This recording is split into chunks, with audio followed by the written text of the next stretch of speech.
Okay, this is Standard 2, Objective 4. We're effectively using and understanding presentation software. Now, I suspect that you've probably made dozens of PowerPoints throughout your school career, so this may be pretty basic, but we'll go through a couple of things and maybe we can teach you something new here. Let's make this a little bit bigger. We're going to grab this edge here. What we have here are thumbnail views along the left-hand side of our slides. And when I click on one of these, it takes me to that particular slide. It's relatively easy if we want to move these slides around. We can either grab them and move them this way, and you can see they stack nicely, but I don't want to get those numbers out of order. Or alternately, we're in the normal view. If I come down on the bottom right hand side and go to the slide sorter, and my slide sorter allows me to grab them and move them this way. So I'm going to Control Z and undo that, and let's go back to my normal view. So that's how we would move slides around. We can also hide slides if we need to. If we're going to be presenting them maybe later, we don't want people to see what we're working on, I can right click here and I can go in and hide this slide, and you can see that's crossed out here. It's not going to show when I go into my slide presentation mode. Let's go back and undo this again. Adding, removing, and that's modifying order. So let's add another slide. Relatively simple to do. We can go to New Slide, come down here, and it's going to ask us what type of slide we would like to add. Maybe we want to do a comparison slide. We've put it right here. We wanted that slide to be last. The other option is I right click here in my thumbnail and I can just add a new slide, and it's going to put this slide right here. It's going to be the same slide as the last one that we've just created, or the one that's right behind here. If I need to change that layout, maybe I don't want to have the comparison, I come up to the layout button, pull this down, and I can grab, maybe I just want a content with the caption. So you can see it's relatively easy to change the layout. Deleting a slide, really easy. Just click on it, hit the delete key, or alternately right click, delete the slide. Okay, let's insert and modify some text here. So I'm going to right click, I'm going to create a new slide, and it's going to give me this next format here. So the instructions are right here for you. Click to add the title. Put the title right here. It's easy to click and add text. I can start to create bullet points. It's even fixing my typos for me. The other option I had, if I wanted to add something to it, I just start typing, or I can click on one of these icons right here that's going to put a few things in here for me automatically. It makes it a lot easier if I need to put a table in here. I tell it how big a table do I want. I want 5 columns, 2 rows. I click OK, and it's going to automatically put this table in here for me. Now, the table tools, again, because we're highlighted, look a lot like what you've seen in Microsoft Word. We're able to just come in here and grab the different styles. We can adjust these as we'd like. Right click, we can come in here. We can insert more rows, so let's add a row below. I can do this a couple of times if I need to. Insert another row below. So if I need to add a row to my table, easy enough to do. Right click. Let's remove a column. Maybe I only need to have 4 columns here. So working with objects in PowerPoint is relatively easy. The right mouse button is one of my best friends when it comes to this. If I wanted, I could add a picture. Again, I'm going to click here on the picture icon, and it's going to open up the Insert Picture dialog box.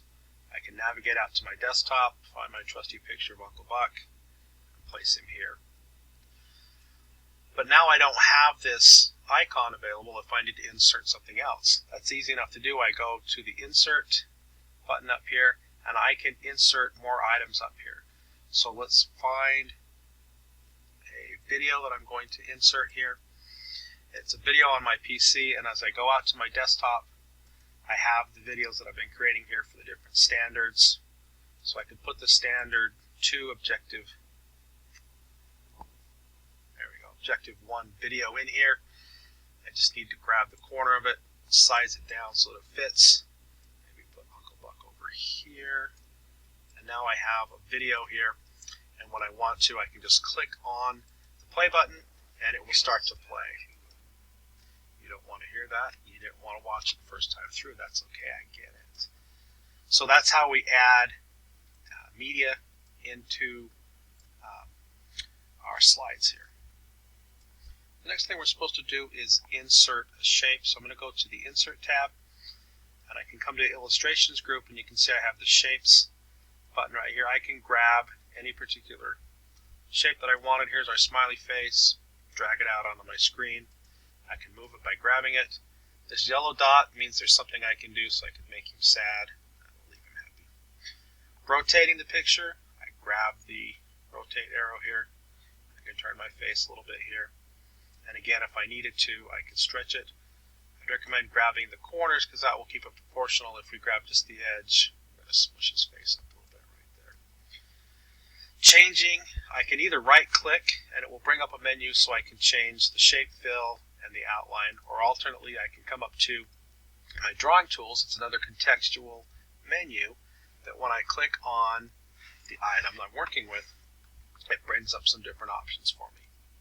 So you can see that I can change the different color formats. We can do all sorts of little things here with him. That's terrible looking. So we'll just find one there. That kind of fits with the theme that we're working with here. It's kind of a roughed out paper theme right there. Okay, we'll clear our little friend out right here. Let's put a chart in here. Now I can add the different types of charts. You should be pretty familiar with these from the Excel unit we've just done. We can grab whatever type of chart we'd like to have here. We can insert it. We click OK. It's going to open this up. Now it's going to put for us some information. It's going to open up a little bit of a spreadsheet here. We can change the information that we have. Quite simply, if we only wanted 2 pie segments, we come grab this corner of the box. We make it 2 pie segments. And you can see that it's just going to keep the information we wanted right here. So it's pretty easy to do. Change the information you want. It just got the rough template for you right there. When you're finished with it, you click off of it. Again, let's just close this. Again, if we're wanting to change the way it looks, we click on it. It brings up the contextual menu. Here's our design, so we can make some different looks to it. Go in and we can change the chart type if we wanted to. Let's go to a bar chart. So you can see that changing these chart types is fairly easy to do.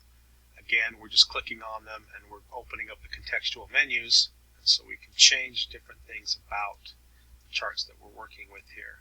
Let's see if I can get one. There we go. So pretty easy to do. You're already familiar with how to use your charts from Microsoft Excel, so that makes things a little bit easier. Okay, next up we're going to be applying transitions and animations. So that when we go into our slideshow view, we can see, instead of just having the slide just appear, we're going to put some things on here. So we're going to go to the Transition tab.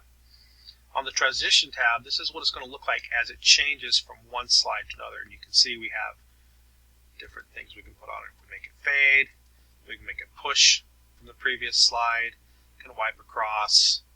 We can do curtains on it. So you can see that you have some different effects that you can do here. One of the things you can do, some of these allow you to modify them even further. So on the cover, I have some effect options so I can make it come from different directions. So when I make it come in, I have some different effects I can do. I can also change the duration. So if I want to make it take a little bit longer, when I click on this, let's look on cover, there we go. That didn't take 2 seconds like I thought it would. Okay, so there's our duration. We can change that. So we have some different effects that are going to be going on here. We pulled out some more. Hey, there's all sorts of them here. So you can kind of play with those and make them different. There's our little origami bird flying off. Okay, next up we're looking at animations. Animations are different than transitions. Transitions are between slides. Animations are while we're on slides. So I'm going to click on the Animation tab, and you can see nothing is highlighted yet. It's because I have not selected an item that I want to put an animation to. I can put animation to the title, so I can make it fly in, and maybe that doesn't work to fly in from the bottom. I want to come over to the effect options, and maybe let's make it fly in from the top. So it's the first item. You can see that I have the number that's going to be happening here. And I'm going to click on Uncle Buck next. Let's make him maybe float in, kind of creepily there with his little hatchet. And I want to make him float in over the space of 3 seconds.